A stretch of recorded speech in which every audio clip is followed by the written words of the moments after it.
اللہ اللہ اللہ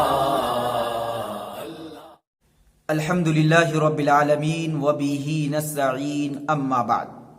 ناظرین السلام علیکم ورحمۃ اللہ وبرکاتہ۔ ایک صاحب نے سوال کیا کہ کیا اسلامی نقطۂ نظر سے گھڑی کا استعمال کرنا جائز اور درست ہے یا نہیں؟ اگر درست ہے تو اس گھڑی کا استعمال کس ہاتھ میں کیا جائے؟ آیا اس گھڑی کو بائیں ہاتھ میں پہنا جائے یا اس گھڑی کو دائیں ہاتھ میں استعمال کیا جائے؟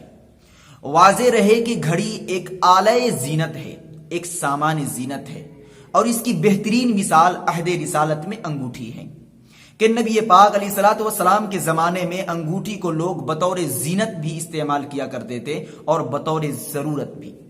سلاطین کا ایک خاص معمول تھا کہ انگوٹھی کے اندر اپنی مہر بنوا رکھے تھے، اور جب کہیں خطوط بھیجا کرتے تھے تو اس انگوٹھی کے ذریعے سے ان خطوط پر مہر لگا دیا کرتے تھے تاکہ ان خطوط کی پہچان اور شناخت ہو جایا کرے کہ یہ خطوط کہاں سے آئے ہوئے ہیں، کس بادشاہ کی طرف سے یہ خطوط مجھ تک پہنچے ہیں۔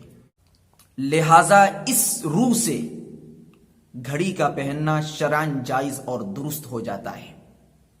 اب سوال پیدا ہوتا ہے کہ گھڑی کو کس ہاتھ میں پہنا جائے؟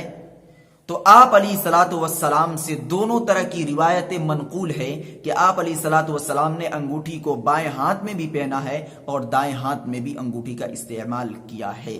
لہٰذا اگر گھڑی کو آپ دائیں ہاتھ میں پہنتے ہیں تو بھی درست ہے، اور اگر بائیں ہاتھ میں پہنتے ہیں تو بھی درست ہے، لیکن احتیاط کا تقاضا یہ ہے اور افضل اور بہتر یہ ہے کہ گھڑی کو بائیں ہاتھ میں نہ پہن کر دائیں ہاتھ میں پہنا جائے، کیونکہ نبی پاک علیہ الصلوۃ والسلام کا خاص معمول تھا کہ جب کسی بہتر چیز کو شروع کرتے تو دائیں سمت سے کیا کرتے تھے، اور گھڑی بھی ایک ذریعہ خیر ہے۔ اس کے ذریعے سے ہم نماز کا وقت معلوم کرتے ہیں اور اس کے ذریعے سے ہم وقت پر نماز ادا کرتے ہیں، لہذا گھڑی بھی ایک خیر کی طرف بڑھانے کا ذریعہ اور سبب ہے۔ لہذا افضل اور بہتر یہی ہے کہ گھڑی کو ہم دائیں ہاتھ میں ہی پہنیں۔ آپ دیکھ رہے ہیں صدق و صداقت کا پیکر الحق میڈیا۔